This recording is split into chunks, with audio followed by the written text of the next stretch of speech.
which is fascinating and also at times terrifying, certainly.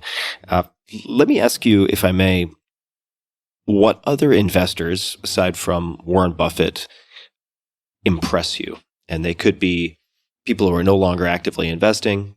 They could be current. But are there any other investors who come to mind who have particularly impressed you outside of Buffett? And the reason I ask, for people who are wondering, is related to what you said earlier, that by studying investing, by participating in investing, you get to stress test and look at how other people stress test thinking and cognitive biases and so on. Is there anyone who comes to mind for you outside of Buffett?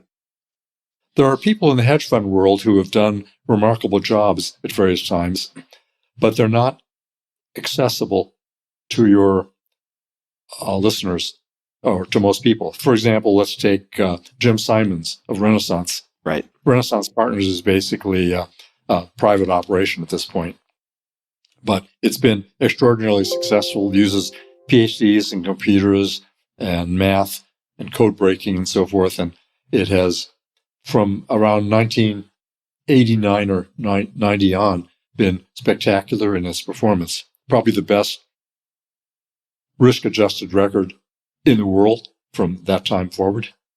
And for people who want to read more about Jim Simons, there's a book called "The Man Who Solved the Market," which is a good read. Although you're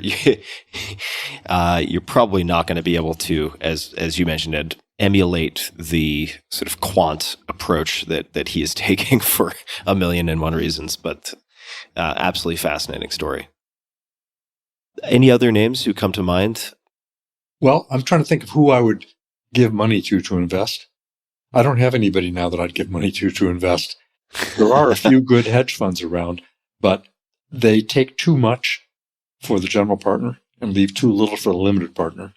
And they also generate income that is highly taxed if you're a taxable investor. So they're only good for nonprofits at this point, or tax-exempt investors. What about past investors, say, in decades past, who you would have given money to willingly? Does anyone come to mind? I did give money to Ken Griffin's Citadel from the time it started. I think I was investor number one after Frank Meyer, who was the other general partner with Ken Griffin.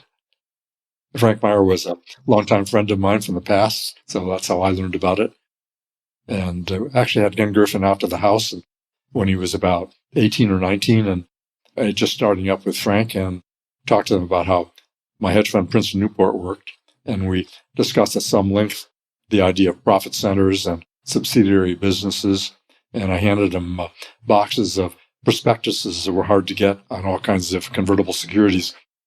These things would come out when the securities were issued, and then they would no longer be findable anywhere. They were just like rare books. So I handed him my whole collection of cartons of these things. And so I had a very good ride with him, and I finally exited recently because the taxes take too big a bite out of the returns that I get. It's just simpler to invest in an index fund. I end up better off than if I were to remain in Citadel out of the returns that I get.